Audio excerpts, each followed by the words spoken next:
If you love games like Final Fantasy, you probably care a lot about a good story. Today, we're looking at the top 10 most story-rich RPGs that hit the same kind of vibe. These games will pull you in with amazing characters, big worlds, and plots that stick with you long after the credits roll. Let's jump in. Xenogears.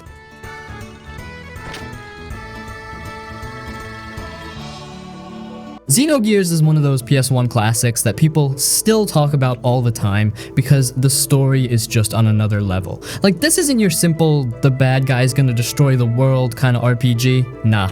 Xenogears hits you with some really deep, crazy stuff. It's all about mechs, gods, religion, identity, past lives, and even some super dark psychological stuff. The game is really ambitious and tries to do way more with its story than most other games at the time. You play as Faye, who's this kind of mysterious guy with a forgotten past, and as you go along, you start to learn more about him, the people around him, and this giant conspiracy that's been going on for thousands of years. Every new town you visit or character you meet feels important, like you're peeling back another layer of some big secret. It's also full of those anime-style cutscenes, so it kind of feels like you're playing this really long, really dramatic anime series. And then there's the battles. They're super cool because you get to fight in your regular party and jump into giant mechs called gears. On foot, you do combo style attacks and magic, and then in the mechs, you get these huge cinematic battles that look awesome even though it's an old game. The soundtrack's amazing too. Every theme fits the mood perfectly, so when something emotional happens, you really feel it. Honestly, Xenogears can get kinda confusing, especially toward the end, and the second disc is a bit rushed because of how the game was made. But even with those flaws, it's one of those RPGs that just stays with you after you finish it. The characters are deep, the world is weird and fascinating, and the story is huge and super emotional. If you like Final Fantasy and you want something that's gonna surprise you and make you think, this is a must-play. The Legend of Heroes: Trails in the Sky. Oh yeah, Trails in the Sky, man. This one's a trip. It's kind of one of those games you don't even realize you're gonna get super hooked on until like 5 or 10 hours in, and then you're like, oh wait, I'm kind of in this world now. You know what I mean? It's super slow at the start, like they really take their time setting stuff up. You're mostly just running around with Estelle and Joshua, doing bracer guild jobs, helping people find lost cats, dealing with random bandits, real everyday kind of stuff. And then as you keep going, the story just explodes into this big conspiracy with secret agents and political stuff and lost history. The stakes just keep climbing higher and higher, and you're like, wait, how did we go from chasing runaway kittens to this? It's super satisfying. Also, Estelle and Joshua, man, they're super fun to hang with. Estelle's like this loud, kind of dorky girl who just cannot sit still, and Joshua's more chill and serious, and they bounce off each other so well. You spend like 40-50 hours with them, so by the end you kind of feel like they're your friends too. It's not some surface level stuff either. They actually grow, and their backstories hit you in the feels. Tales of Symphonia.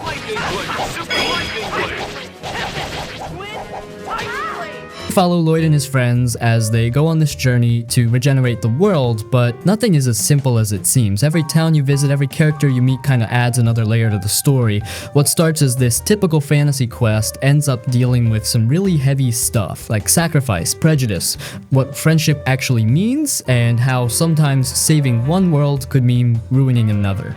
And all of that is told in this super heartfelt anime-style way that kind of sneaks up on you. By the time you hit the halfway mark, you're like, oh, okay, we're going deep with this. And then there's the characters. They're just so fun to hang around with. Lloyd is this kind of dumb but super earnest kid.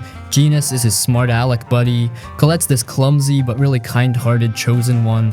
Even Kratos, this super serious swordsman, grows on you in a big way. The game does a great job of making you care about these people. There are these optional little skits you can trigger where they just kind of talk and goof off with each other. It's small stuff like that that really sells the whole "this is a real group of friends" feeling. And the gameplay is, that's what really keeps you hooked. Unlike most JRPGs of the time, battles happen in real time. You control one character on a 2D plane during fights, running around, comboing your attacks together, doing cool specials like Demon Fang, and the AI takes care of your party. It feels way more like an action game than your typical turn-based RPGs. Plus, you can even have friends jump in and control other party members for co-op multiplayer, which was so sick back then, sitting on the couch together, doing team, unison attacks, and pulling off crazy combos. Pure chaos, pure fun. Also, there's so much to do outside the main story too. Optional bosses, side quests, secret costumes for the characters, all these little extra details that make it feel like there's always something new to discover. Even replaying it is super rewarding because there are different affection levels with your party that can change some of the dialogues and scenes. Suikoden II.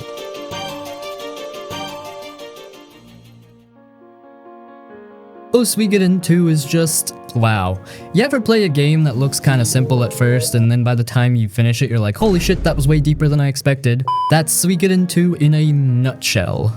The story's the big draw. It's all about these two childhood best friends, you and this guy named Jowie, who get pulled into this messy war between kingdoms. And the crazy part is, you don't just stay buddies forever. The game slowly pulls you guys apart and you actually end up on opposite sides.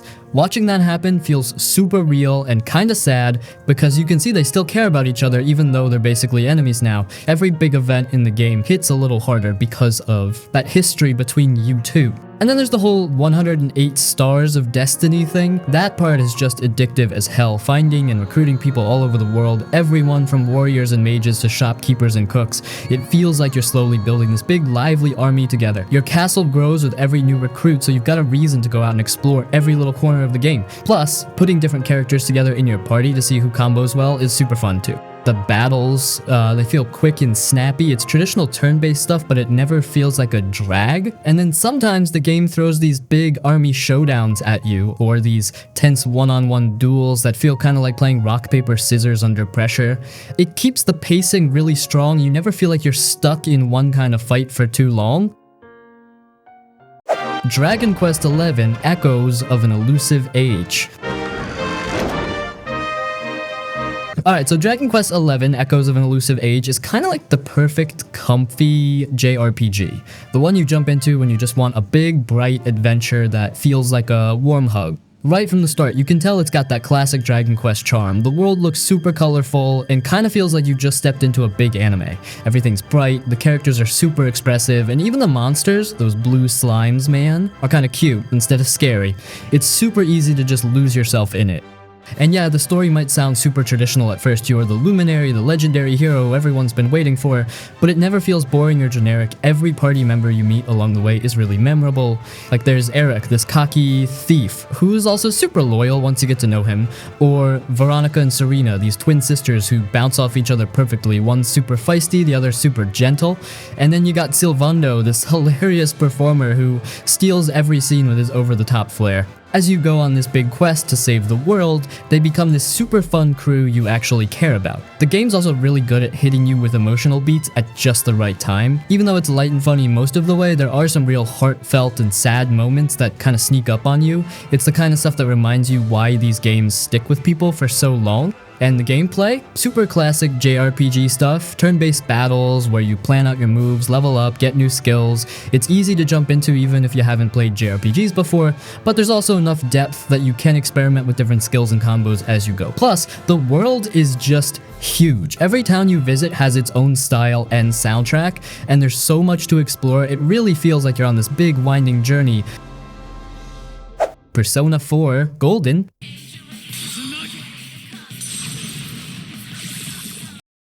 So Persona 4 Golden is one of those games that kinda hits you in a way you don't really see coming. Like yeah, on the surface it looks like this funky anime JRPG where you hang out with high school kids in a small town, but then you play it and realize it's way deeper and more addictive than you'd ever guess. And the setup's super cool too. You move to this sleepy countryside town called Inaba, and right after you show up, people start dying in really weird ways, so you and your new friends end up jumping into this creepy otherworld inside TVs to figure out what the heck is going on. It's this awesome mix of a murder mystery and supernatural stuff that keeps you hooked the whole time, and the best part? The characters. Every one of them feels like an actual real person. Like you hang out with your bro Yosuke, who's kind of clumsy and loud but super loyal. Chie, who's this energetic martial arts nerd. And then Yukiko, who's super shy but really caring. You go to school together, help each other face your shadow selves in the TV world, and spend your free time just kind of living life. You can join clubs, work part-time jobs, or just chill at the ramen shop with friends. It all feels really natural and super cozy. The game's got this perfect balance between serious story stuff and those everyday chill moments that make you care about everyone so much. And yeah, the gameplay's awesome too. The battles are straight up turn-based with this stylish flair that never feels old. You're fusing these creepy, cool persona monsters, setting up elemental weaknesses, buffing your party. It's all super smooth. Plus, there's this time management part where every day matters. Do you spend your afternoon studying, raising your friendship ranks, diving into dungeons to save people before the fog rolls in? Every choice you make changes what happens next, so it always feels like you're actually living these days with them. Kingdom Hearts 2.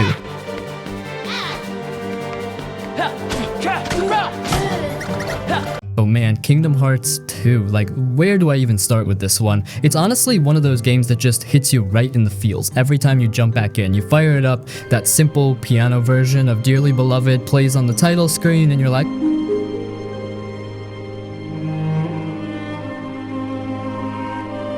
ah, shit, here we go again. And yeah, the story is kind of ridiculous. Heartless, Nobody's Organization 13, Disney World's mashed up with Final Fantasy stuff. It's so extra. But somehow, it all just kind of works. Even when you have no freaking clue what's going on, you're still in it because Sora, Donald, and Goofy are like the most wholesome trio ever. Every time they hop into a new world, it feels like you're tagging along on some super comfy adventure with your buds. And bro, the worlds, like going into Beast's castle, fighting these gnarly Heartless while Tale as Old as Time plays in the background, that never gets old. Or stepping into Tron and it looks like this glowy neon dream. It's so different and sick. Every world has its own thing going on, so you never feel like you're just doing the same stuff over and over. Plus, seeing Sora roll up with some crazy new outfit that matches the world, straight fire. And oh my god, the combat feels so much better than KH1. Sora is like a freaking spinning tornado. You're zipping around, bouncing off walls, going into drive forms where you dual-wield keyblades like some kind of anime god. It feels crazy powerful, super flashy, and then there are those boss fights where the game just goes full spectacle mode. That big fight against Xemnas at the end still lives in my brain rent-free for sure. Anyway, yeah, Kingdom Hearts 2 is just that game, you know? Super ridiculous, super fun, kinda emotional in ways you don't expect. Even if it's messy and all over the place, that's part of its charm. It feels like a big summer blockbuster you can play forever, and I still come back to it every couple years just to relive all those memories. Super special game, man. Ni no Kuni, Wrath of the White Witch. Alright, so Ni no Kuni, Wrath of the White Witch. Oh man, this game is like jumping straight into a Ghibli movie, no joke. From the second you fire it up and see that super cozy hand-drawn style, you kind of just melt into it. It's like pure comfort food, you know? And the story? It's this really heartfelt, kind of bittersweet adventure about a kid named Oliver who's dealing with some really heavy stuff at home and then accidentally gets pulled into this magical world. Suddenly you're in this whole other place full of goofy, quirky characters, crazy monsters, and a big quest to save the world. It's super wholesome but also kind of sad at times. Like you can feel that Ghibli touch where they mix the fun fantasy stuff with real emotions, so you actually care about Oliver and what he's going through. And then there's the gameplay. It's this mix of JRPG battles and Pokemon-style monster collecting. You catch these familiars, level them up, evolve them, and they fight alongside you. It's honestly so fun to put together a team of these weird little guys and experiment with different combos. Plus, the world is huge, with towns and dungeons that all feel super unique and alive. Every time you wander into a new village or forest, you get that warm, fuzzy feeling like you're in a big fantasy storybook. Lost Odyssey.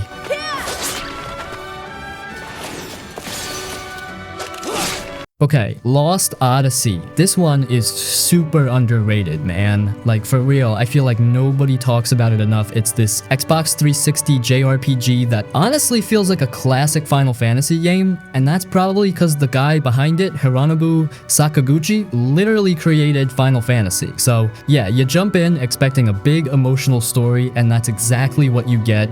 And the main character, Kaim, dude's an immortal who's been alive for like 1,000 years, and he's seen some really messed up stuff. The game is full of these optional dream sequences. They call them 1,000-year dreams, and they're basically these short stories you read about his past. Sounds kind of boring on paper, but they're so well written and deep. Some of them hit you like a ton of bricks. Like, I legit didn't expect a game to make me feel so sad just reading text. Total gut punches, but in a really good way.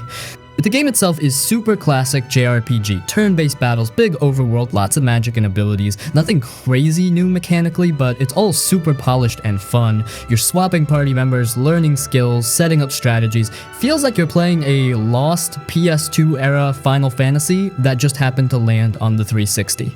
And the world is gorgeous too, even though it's kind of aged. Back then, the backgrounds and the CGI cutscenes were insane, especially for a console game. Every time you hit a big story moment or boss fight, you can tell they really put their all into making it feel epic. Chrono Trigger.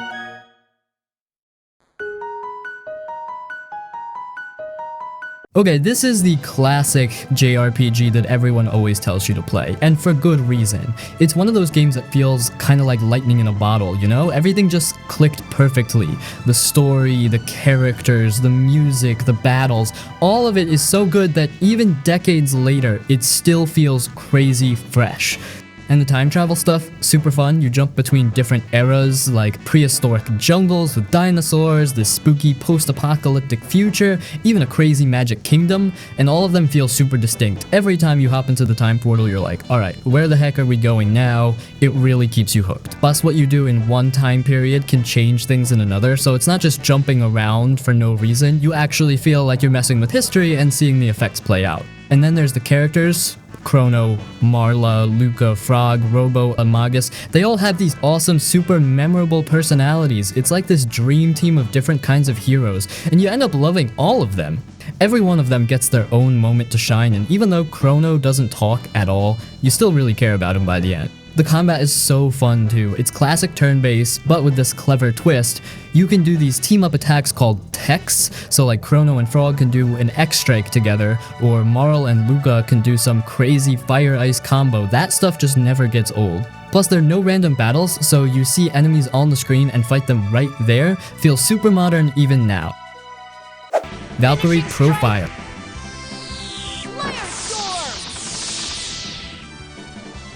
Man, Valkyrie Profile is honestly one of the most unique games you can ever play. It's not your typical save the world JRPG, like, at all. The whole thing feels kind of sad and beautiful at the same time, and it really sticks with you after you finish it. So you play as Lenneth, this serious Valkyrie whose job is to go around and collect the souls of warriors who just died. Super grim sounding, right? But every character you meet has this tiny story where you see what happened to them before they died. Some of these stories are so sad, like you legit feel bad for them, and some are kind of messed up in a tragic way. It's crazy how attached you can get to characters who only show up for like 5 minutes, and then once you've got them, you take them into battle. The battles are so different from most RPGs. Each character is mapped to a different button on your controller, so when you fight, it kind of feels like you're pulling off combos in a fighting game. You time everyone's attacks just right, and if you do it well, you can juggle the enemies in the air and drop these crazy big super moves. The first time you do one of those giant Purify Weird Soul specials, and it takes up the whole screen, you're gonna feel so powerful. And the game looks so good too. Even though it's a PS1 game, the art style is gorgeous. It's kind of like an old storybook mixed with anime. The colors are all kind of soft and moody, the backgrounds look like oil paintings, and it really matches the whole vibe of the game. The music is super good too, like, the soundtrack is full of these awesome songs that jump between epic and emotional. Some tracks make you feel like you're on this big adventure, and others just hit you right in the feels. And oh yeah, the dungeons you explore are super cool too. They're these 2D side-scrolling areas with puzzles, jumps, and secret treasure. It's like a little platformer inside a big JRPG. You never really get tired of it because you're not just running around in circles like most RPGs. Every dungeon looks different and has its own weird puzzles and secrets, so it stays fun the whole way. The Legend of Heroes: Trails of Cold Steel. Alright, so The Legend of Heroes: Trails of Cold Steel is one of those games that just sucks you in and doesn't let go. It's super story heavy and honestly feels like you're watching a really good anime as much as you're playing a game. You follow this group of students at a military academy called Thor's, Class 7, and it's all about their day-to-day life, their relationships, and this big political stuff brewing in the background. The crazy part is you actually care about these characters. Every one of them has their own backstory, their own personality, and you kind of grow attached to them as the game goes on. And the game really takes its time with world building. It doesn't just dump everything on you at once. You slowly learn about the Empire, the nobles and commoners, the tensions between different areas. The world feels super alive and real. Like you could spend hours just talking to random people in town and picking up bits of lore. It's one of those games where the story matters just as much as the battles. And speaking of battles, the gameplay is this really cool turn-based JRPG setup that feels classic but also kind of modern. You can move characters around a grid, and there's a system with linking up party members so they can do follow-up attacks, and it's just super satisfying. Plus there's these awesome S-crafts, basically big flashy super moves that look really sick when they go off. Every fight is tactical and fun without dragging on too long, so you actually look forward to battling. Tales of Vesperia.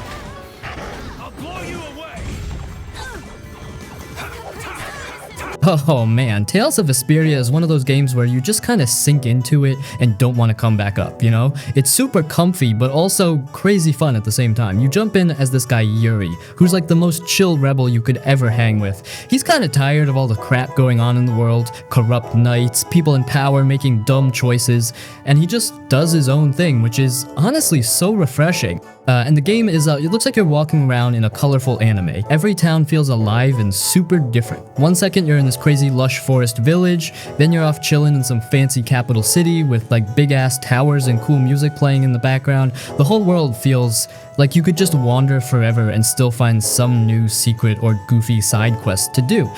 And the party members you pick up, dude, they're all hilarious in their own way. You have Estelle, who's super sweet and innocent, kind of like a princess who knows nothing about the outside world, but really wants to help. Then there's Rita, this cranky genius mage who gets mad every 2 seconds, and every time she's on screen you can't help but grin because she's just so ridiculous. And that's what makes Vesperia so fun, all these people bickering and teasing each other like a real group of friends. The optional little skit cutscenes are especially perfect for this. You can literally spend hours just listening to them joke around, complain about food, or talk crap about each other. And don't even get me started on the battles. It's real-time action like most Tales games. You're moving around freely, pulling off crazy combos, launching dudes into the air like it's nothing. Plus all the flashy spells and big team attacks look so freaking cool. Every fight feels kind of like you're putting on a light show. It never really gets old because you can swap characters anytime you want or just cook some food after a tough boss fight to keep going. Tales of Arise.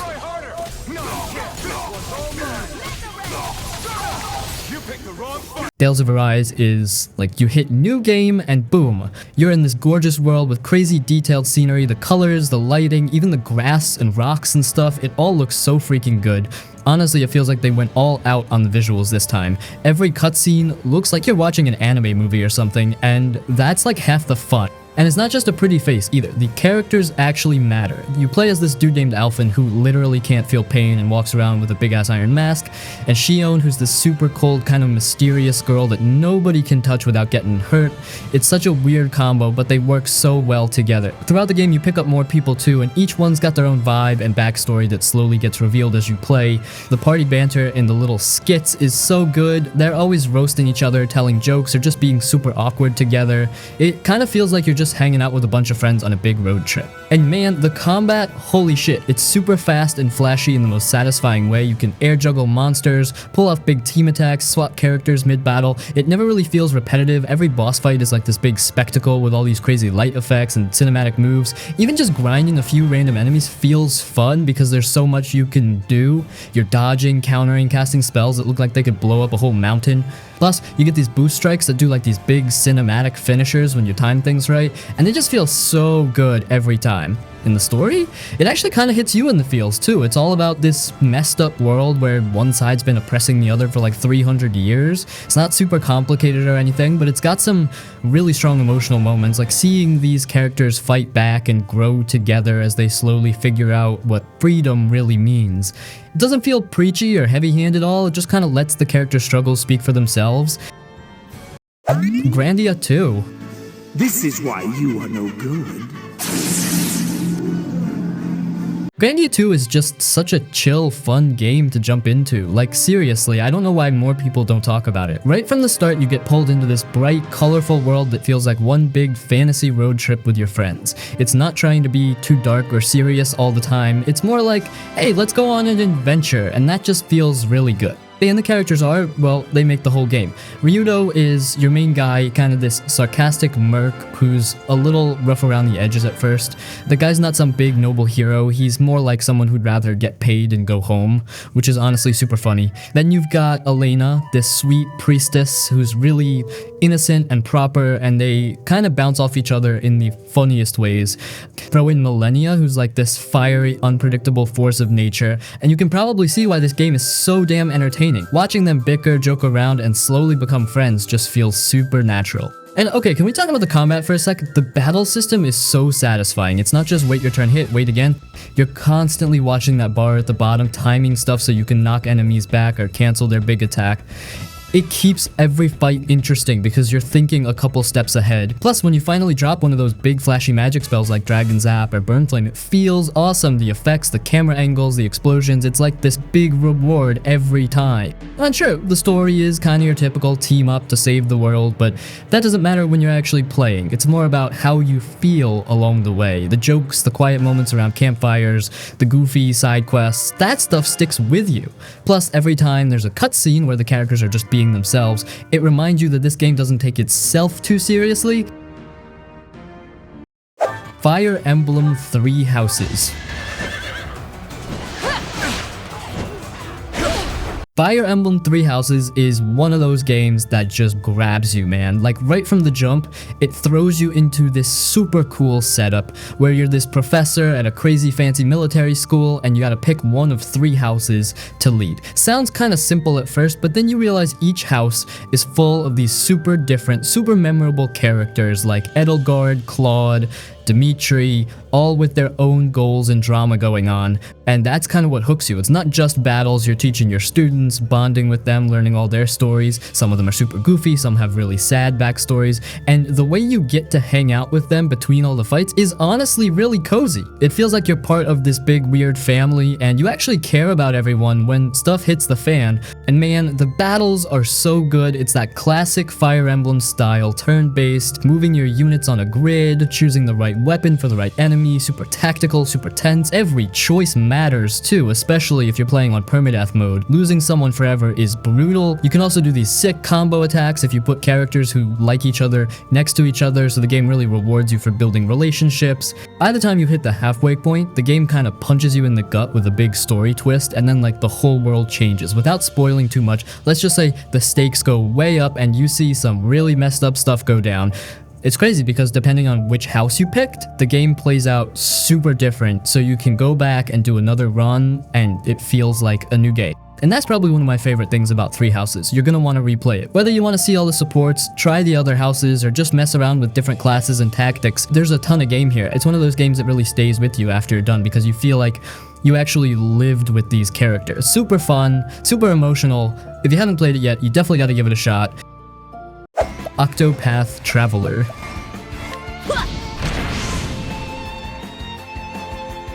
Octopath Traveler is just straight up charming in this really unique way. Like the first thing that hits you is that art style. It's this crazy mix of pixel characters running around in these gorgeous 3D diorama worlds. It looks kind of like an old school SNES game that someone gave a crazy HD glow up, you know? Every town looks like you could jump right into it and chill, and the lighting, especially with stuff like sunsets and firelight, is honestly so pretty you'll probably spend a ton of time just stopping to look around. And yeah, it's called Octopath for a reason. You got 8 different characters you can follow, each with their own little story. There's a thief, a dancer, a hunter, a scholar, all that good RPG stuff. Every one of them has their own unique path action too, like one can steal stuff off people, one can challenge them to a fight, one can even talk to animals.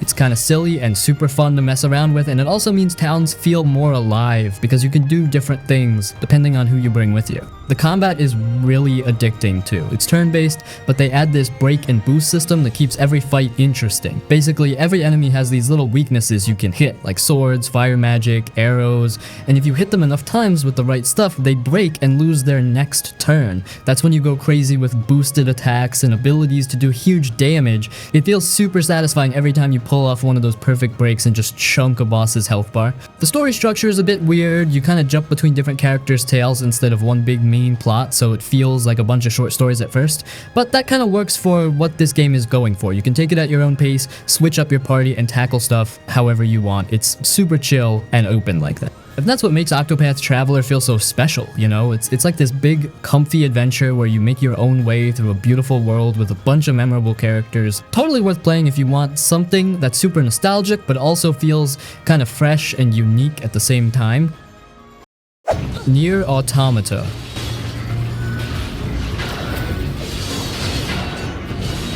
The first time you jump here in Nier Automata, it looks kind of like a regular action game. You're this android named 2B with a big sword, doing these slick combos and dodging laser fire like you're in an anime. But then it slowly turns into way more than that. It's made by Platinum Games, so yeah, the combat is super flashy and fun. 1 second you're slicing up machines on the ground with these crazy air combos, then it switches into this bullet hell shooter style and you're flying around dodging a million glowing shots. It's like the game can't make up its mind, but that's what's awesome about it. Every fight feels like a surprise, and you never get bored of the gameplay because it's always throwing something new at you. And the world?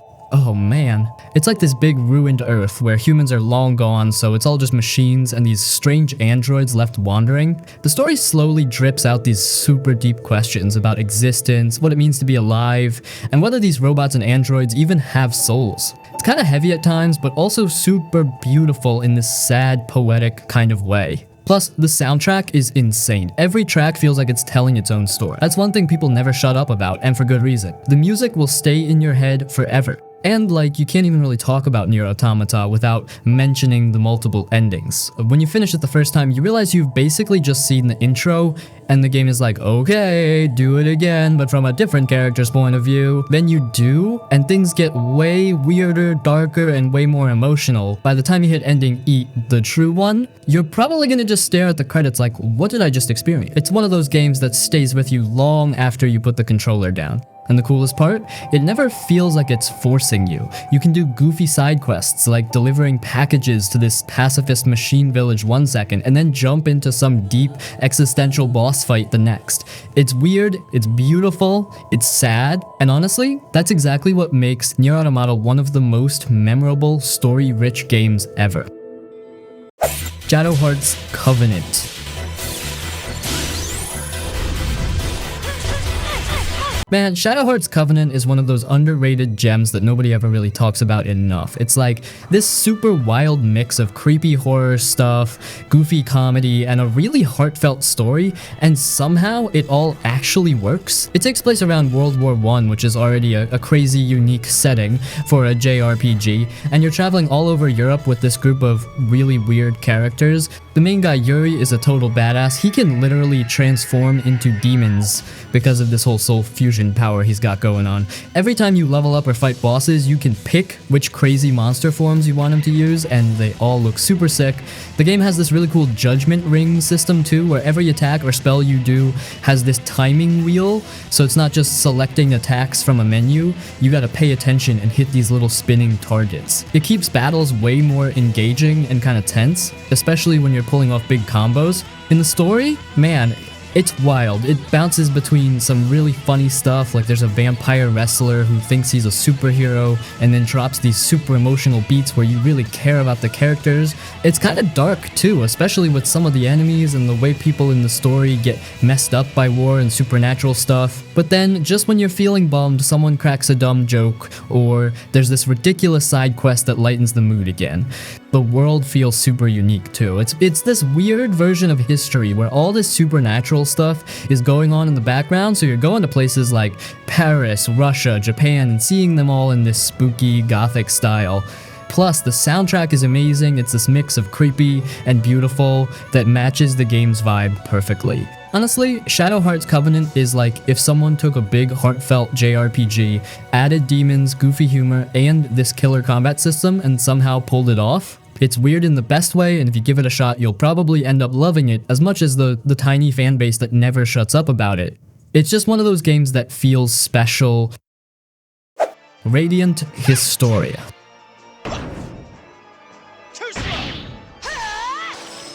Oh man, Radiant Historia is one of those games that just kind of flies under the radar, but once you play it, you're like, how did I not jump on this sooner? It's a super clever JRPG where the whole hook is time travel and not like the confusing, messy kind. It's actually really easy to follow and super fun. You play as Stock, who's this quiet, badass spy type guy working for a kingdom at war. Early on, you get this magical book, the White Chronicle, that lets you jump between 2 different timelines whenever you want. It's not just for show either, like one version of the world is super different than the other because of one choice you make early in the game, and you're constantly hopping back and forth to fix stuff, unlock new paths, and stop the world from going to hell. Every time you do something in one timeline, it can change what's going on in the other one. It feels like you're solving this big, crazy puzzle across time and space, and it's super satisfying when you figure something out. And the battles, way cooler than they first look. It's all on a grid, and enemies take up spaces so you can knock them into each other and combo everyone up. It turns every fight into this fun little puzzle, and you're always trying to position enemies just right so you can do some ridiculous damage. It's one of those games where the combat never feels grindy because there's a real rhythm to it. You actually feel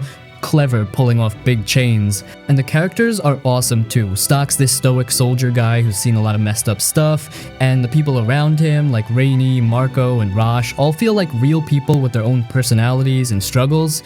The game doesn't go super crazy or melodramatic, it just feels grounded and emotional in a way that sneaks up on you. Plus, the soundtrack is super memorable, really pretty and kind of melancholy, which matches the whole vibe perfectly. Honestly, if you're into games like Chrono Trigger where your choices and time travel stuff actually matter, Radiant Historia is a must-play. It's one of those games that feels kinda cozy and epic at the same time, and by the end, you'll probably wish there were more games exactly like it.